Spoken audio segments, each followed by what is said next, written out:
how are you going to make money off your music? You know, you made the music for a reason, or videos, and you want to monetize them. TuneCore, $14.99 a year. Unlimited releases distributed on the internet, iTunes, YouTube, Facebook, Instagram, Spotify, Tidal.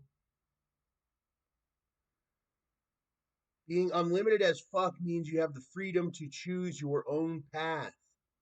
We're here with you every step of the way with a distribution plan for every stage of your career. We've tailored our new release planning guide so you can go fully unlimited. From playlist pitching to fan engagement, make sure to maximize your next release and take your career to the next level. With TuneCore, you have the power to be unlimited.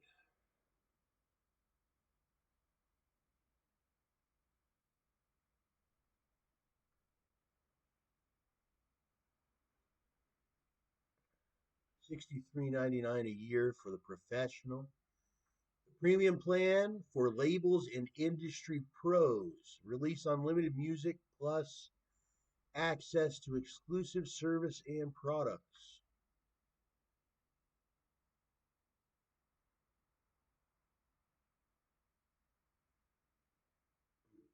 I tried to do this the other day, but for some reason it was over $69.99. I'll have to take a look again. Unlimited guides, release planning 101.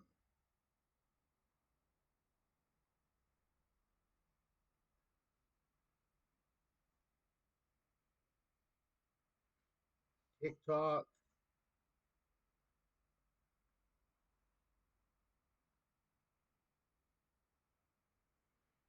Oh, look at this. Even Tenacious D is Rich Homie Quan, Jimmy Eat World, Drummer Boy,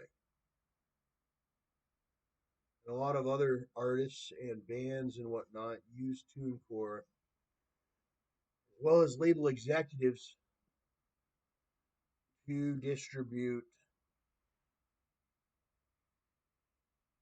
music or start collecting royalties off of audio, music, video, what have you. You can do that with TuneCore.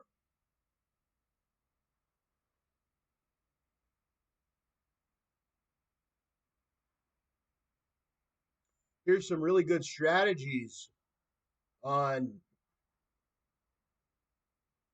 the processing. They give you some great um, directions on what to do when you release your music.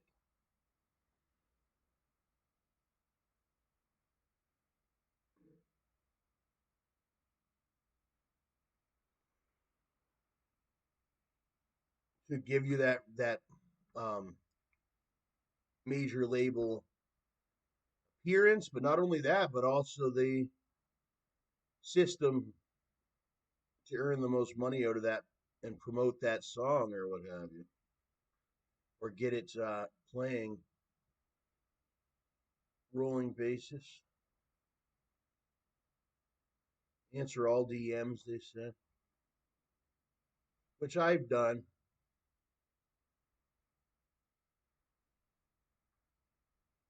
Release alternate versions of the song.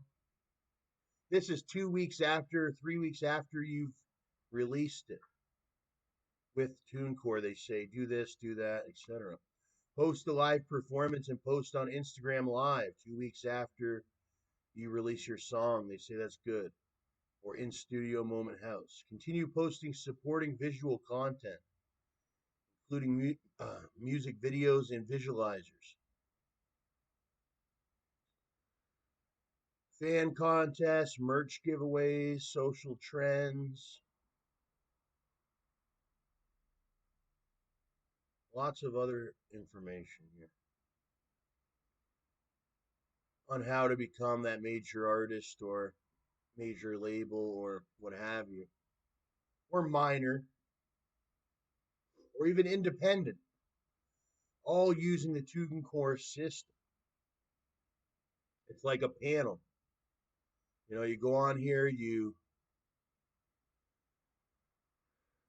create your album, you create your single, you upload it, then you put all the metadata that you need in, and your name, the artist's name, um, what the album's called, other information, all the information that you would expect to have on an album or a single. They even got video monetization and all that, artist services, publishing administration. You're able to administer your publishing. So you're now a publisher. So you're looking for a publisher. You're now able to publish and what have you. So I don't know what that guy was talking about. Money and reports. You got your money and reports. Right now I got a $0 balance. I haven't made millions off of it, but it's made some decent money. Like maybe a couple hundred a year. Even at times it's made thousands, but never millions or anything yet for me.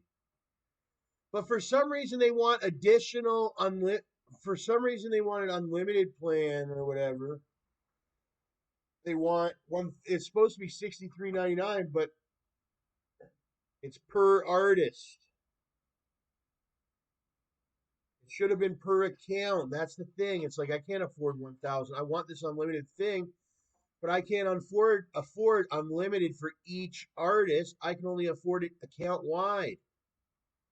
That's what I thought it was supposed to be. Was account wide. Exactly. You can listen. You can be an independent artist. Anybody can go on here and work. You can be an independent artist. You can be a label. You can be anything. You can be a person. Hey, I'm not going to get into it. You figure it out yourself. You can work out contracts with other artists. Legally, you can work out contracts all different ways. First, I started out with me and my brother Gotti, John Gotti. I got him to start rapping. I told him, like, hey, man, like, no, I didn't tell him nothing. He told me, well, no, he used to always hang out with these black people, right, in Edmonton. We would be at normal people or whatever on the computer and whatnot. And then we started watching like rap music videos. And Gotti's like, oh, I have all these friends up in Edmonton. So then we used to drive to Edmonton from Calgary. And he had been hanging out with those guys for years. All really hardcore blacks. Like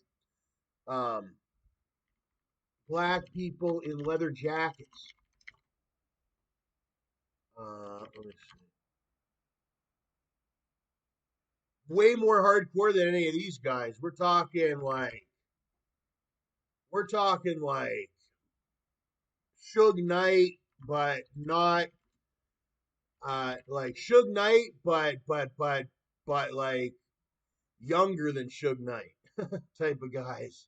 Actually, dark skin, much like this Muda Kid or whatever. So he started hanging out with these ones or whatever. Actually, he's hanging out with this guy named JDED and Lion's light skinned though. Lion Johnson. He's from Edmonton. So anyway, he's hanging out with these ones. And then he figures out how to rap or whatever. Or actually he was rapping. But anyway, when we finally got around to monetize his music, yeah, these Edmonton ones. He started doing freestyles around them. All these different ones. I think there's a couple in the Young Cash video and everything, but they're not too famous for rapping. They're just sort of famous in the streets. Oh yeah, yeah, but this isn't them. It's hard to explain. They're just these big characters in real life. They're a lot like a D Block or whatever. even Suge Luch or whatever. What was his name? Sheik Luch? Even Sheik Luch was scared of these guys. I mean, you only had Sheik Luch, and it's like these guys don't even know who they are, and it's like they got these big leather jackets. They're like these big black guys. Even Sheik Luch was, even Rick Ross was scared. Rick Ross wouldn't even come into the goddamn gun store or whatever. He didn't want any. He just didn't want any. These guys are like dangerous. Okay, they got guns and all that. Like I don't care who you are. Like you know, like even I won't go near them. And I love guns. You know what I mean? Because these are the characters that they were, are still. But that's where we found TuneCore. And my brother started rapping. I started recording them. Then we started to go to professional studios and started recording albums. I recorded a mixtape. We came up with a name, me and my brother. It was supposed to be a 50-50% business. He agreed like that. We're gonna start this big rap company, and he's gonna be one of the artists. No, no. But my brother was never like 100% with it. Like I was the only one that was 100% with it. Like, and that's why I get 100% of it. My brother is just he's weak. I was the strong one that managed to maintain 100% royalties over the content. My brother gave up his percentages. He just gave it all up, said have it. He didn't want it anymore. But I know he'll come back round one day when he needs money. He'll need his royalties and I'll split to him. But as of now, he's forfeited 100% to me. Just because he doesn't want, well, no, he still hangs out with those black people to this day. He just is lazy and doesn't want to do any music. I hear they're on drugs, but here's the thing, I got a lot of great music of them. So go take a listen to Gotti, John Gotti. He's pretty good. And forever, he'll have that music, and people will be able to listen to it. Even in 50 years, kids will be able to listen to John Gotti back in 2010, 2015. Now, he lost one video. One video is called Never Fall. I don't know what happened. I had everything backed up. Everything's back up. It's going to be great. The money's going to be starting to pile in. But Gotti, you know, I don't know. I heard he's in rehabilitation. Too much purple Sprite and lemon haze. Way too much purple Sprite and lemon haze. I mean, yeah. A lot of photos you see Gotti, he's got either the Sprite, he's got the double cup, CTM double cup. He bought all these styrofoam, like we're talking thousands of styrofoam cups. Him and the whole CTM music group would drink out of these styrofoam cups and make content, videos, pictures. He's been featured in the magazines. Kush Papers. I haven't smoked any recently, but I've had boxes of them, and hey, they're going to be available again. Kush Papers. Here's when me and Gotti were filming one of his music videos. We did a lot of filming, and Boat was there too. Boat's a really good guy in Ontario.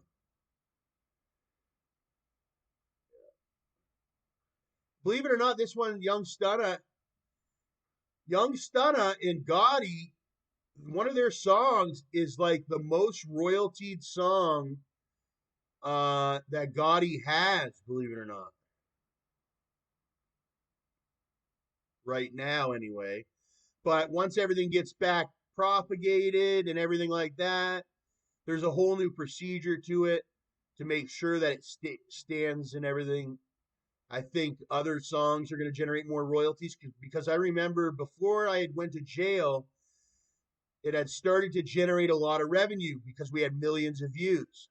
But then they tried to tarnish our reputation, but then we persevered. And what's it called? And then now everything's with a whole new setup, whole new deal. and well, the way it was supposed to be. Everybody knows music is timeless. It doesn't matter when you made it. The reason why you made it is to monetize it and make money off of it, or yada yada. Get it on the radio. It plays on, once you make it, it's public. To a certain degree, it's public domain nowadays. To a certain degree, it is nowadays. Once they've made the music and somebody's downloaded it, nowadays people share it. So that's what you forget about, and they share everybody's music. So even if a person dies, or if a person doesn't have any albums, somebody's got their music and then they share it, and that's how it works nowadays. Believe it or not, on YouTube, there's a lot of really big videos that weren't uploaded by the original artist. They were uploaded by the label or by the family or uploaded by a fan because that video got taken down or used to be on BET and then, or used to be on MTV, but nobody could find it. And then they happen to have a DVR recording of it or something like that from 20 years ago, or they have it exactly, and they upload it to YouTube. And because the way the copyright laws work, you can maintain copyright, believe it or not, of other people's work um, under law of the United States and Canada. If somebody has not copywritten their work, you could copyright it, especially if they've died.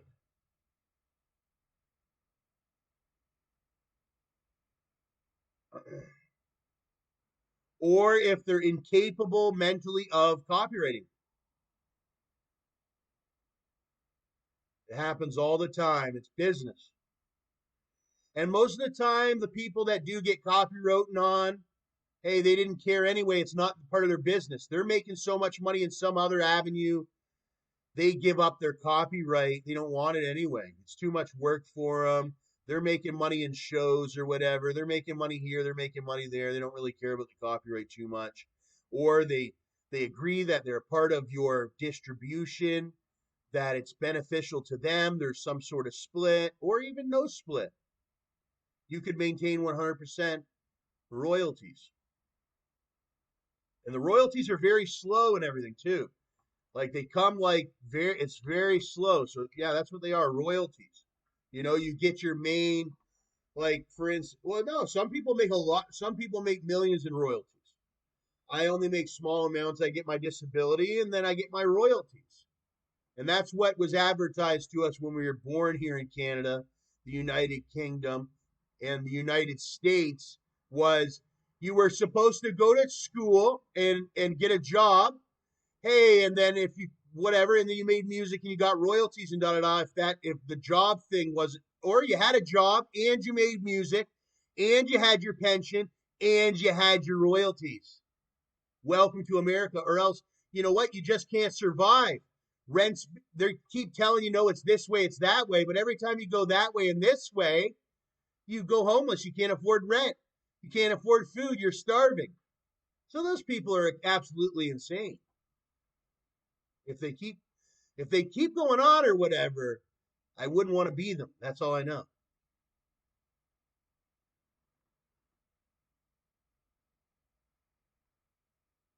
Royalties. Actually, the royal family is supposed to be in support of royalties.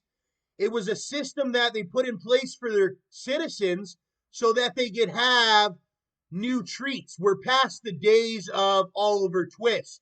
This was after the day. Actually, royalty's been around for years, hundreds of years.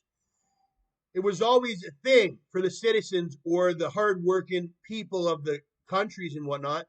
Hey, you got your pension, but we all knew pension was hardly anything. And you were hardworking so much, and when they would go in and the jester would go to the queen, all I do is work. I work harder than any person in the entire country of Canada. I guarantee it. Actions speak louder than words.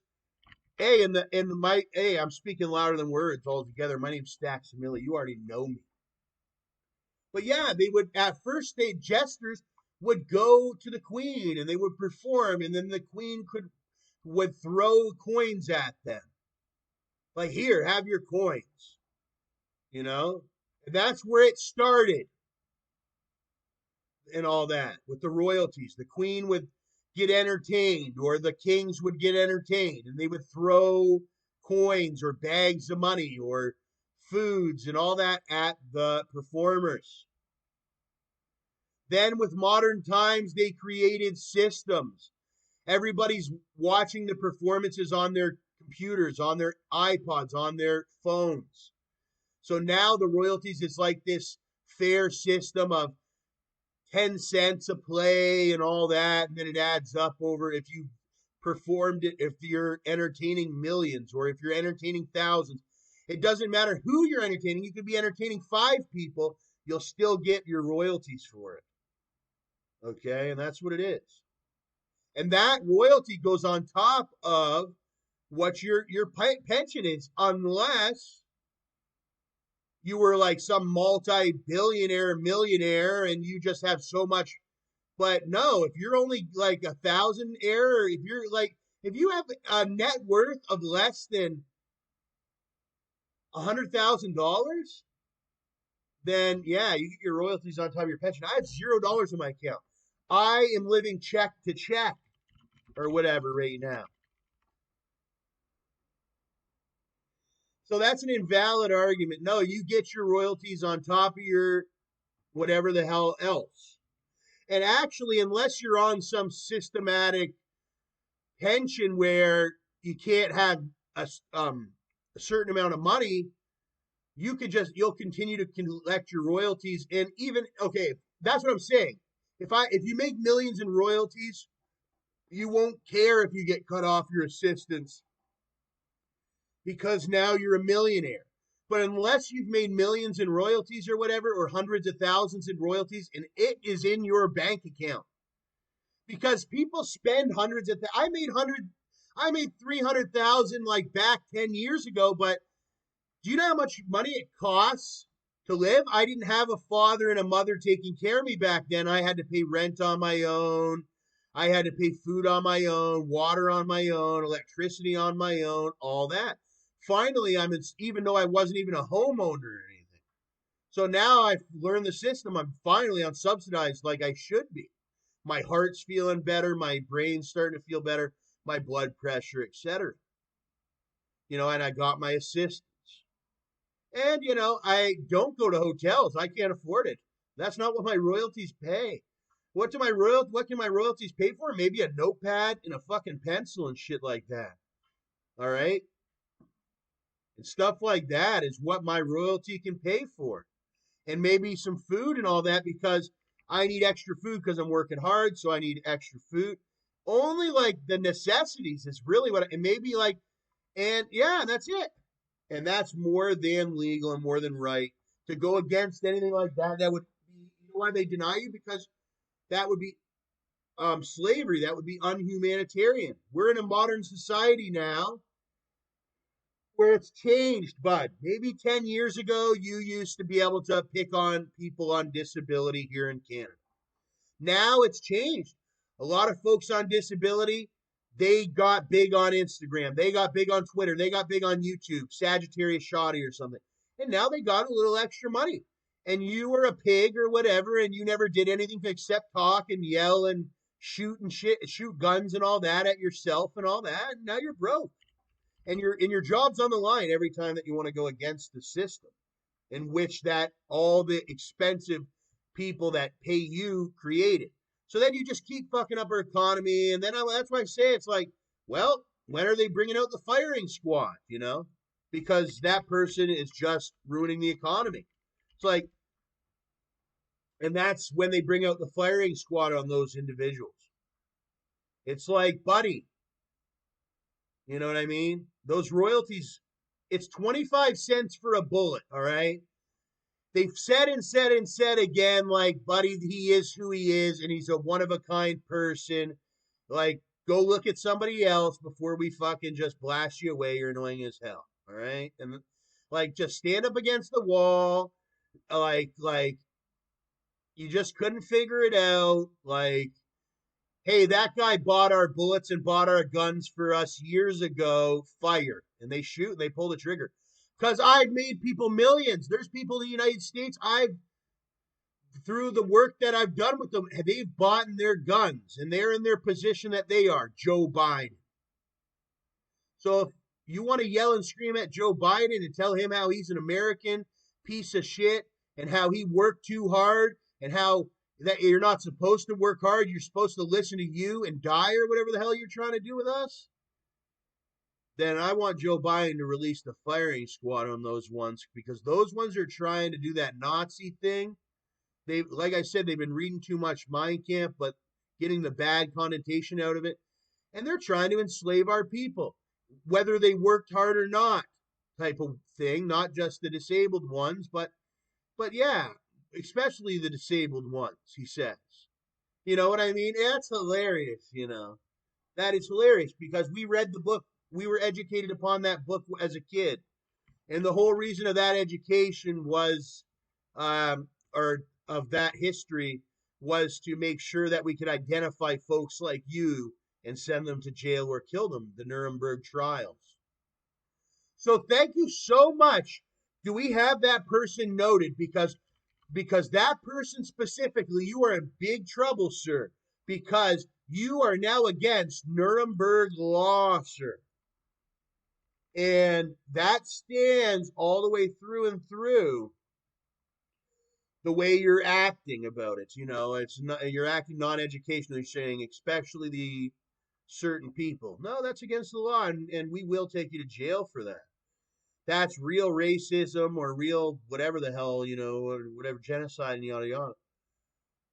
But like I say all the time, good luck with it. I just don't see it happening because we've already got our law system in place, which costs millions and millions of dollars, and you're just talking out your mouth with no law system in place. I can reference Nuremberg. I can reference laws. The judge will swing the gavel. Your references are empty and delusional and make no sense. You can't, as a police officer, discriminate against any citizen for any reason of being their religion, their freedom of choice of whatever. That would be illegal. And you're saying you want to kill disabled people. Why? Because I have a new e-scooter, and then, sir, you're more disabled than me, and they accidentally gave you a gun, and you're a disabled police officer on the run, 5150. So that would be my thing. A lot of these police officers are 5150. Only my United States people, I guess, are going to know what that means. Mentally disturbed people. Yeah. And usually it's a police code for a person, you know, that's mentally disturbed. They're on the loose. But I'll tell you what, a lot of these police in Canada, and not as much in the United States, because people in the United States have pride. They have a life. They wake up in the morning, they say, I'm an American citizen. I do what I have to do legally to get those nice things. It was called keeping up with the Joneses. You had rookies, you had veterans, all the way around. You have veterans that are citizens now. They ain't working, and you're supposed to protect those veterans. But believe it or not, you have these bad people. They're 5150. They're running around. They abuse our veterans. They kill our veterans. They take advantage of our veterans even when they're citizens, when they're supposed to be protected, because they're just evil people that penetrated into our society. Maybe even were born here. And like I said, they took that whole history wrong and they're trying to repeat it. They're trying to be like Hitler was, which isn't good. And I said I'm related to Hitler, but I don't agree with what Hitler did, the way he did it. He didn't do it right. It wasn't done right. It will never be done right that way or what have you. It's supposed to be the way it is, where each person has to, hey, if a person dies by themselves, a person will die by themselves automatically, just systematically. Everything's sort of set up for that already to happen. If you're not a good person, generally you will die. You know, you'll overdose, you'll be eradicated, you won't be able to keep up because you won't be able to afford nutrition. It turns out one day's talking, and then next thing you're off your nutrition and all that and stuff like that.